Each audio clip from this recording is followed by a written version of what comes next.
তার পরবর্তী সময় আমরা যেটা দেখেছি হবিগঞ্জে সবচেয়ে বেশি মামলা বাণিজ্য, চাঁদাবাজি এবং ব্যক্তিগত সমস্যা থেকে শুরু করে বিভিন্ন অদৃশ্য শক্তির পিছন থেকে আস্ফালন দিয়ে আমাদের বিভিন্ন নিরীহ মানুষদেরকে বিভিন্ন রেভলিউশনের মামলাতে যুক্ত করে একটি ব্যক্তিগত পারপাস সার্ভ করেছে।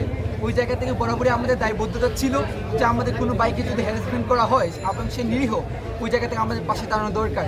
ওই জায়গা থেকে আমরা দেখেছি হবিগঞ্জের বিভিন্ন থানাতে, স্পেশালি শায়েস্তাগঞ্জ থানাতে এর পূর্বে আমাদের তিনজন আন্দোলন বাইকে গ্রেফতার করা হয়েছিল। ওই জায়গা থেকে আমরা দীর্ঘদিনের একটা ক্ষোভ ছিল যে কেন আমাদের ভাইদেরকে যারা আমাদের সাথে আন্দোলন করেছে তাদেরকে গ্রেফতার করা হবে, এই অন্যায় কেন করা হবে। ওই জায়গা থেকে মূলত ওই দিন আমি গিয়েছিলাম শায়েস্তাগঞ্জে, যদিও ওনারা আমাকে ইরিটেট করেছে, ওই জায়গা থেকে অনেকটা আমি নিয়ন্ত্রণ হারিয়ে ফেলেছিলাম। ওই জায়গা থেকে আমার আচরণের জন্য আমি দেশবাসীর কাছে ইতিমধ্যে আমি কয়েকবার দুঃখ প্রকাশ করেছি।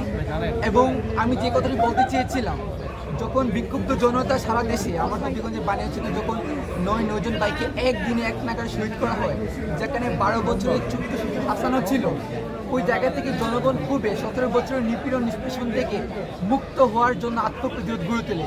ওই জায়গা থেকে বিক্ষুব্ধ জনতা যখন আত্মপ্রতিরোধ গড়ে তোলে, আমরা তখন হবিগঞ্জ সহ বিভিন্ন জেলাতে, বিভিন্ন উপজেলাতে আমরা থানাকে রক্ষা করার জন্য আমরা পাহারা দিয়েছি।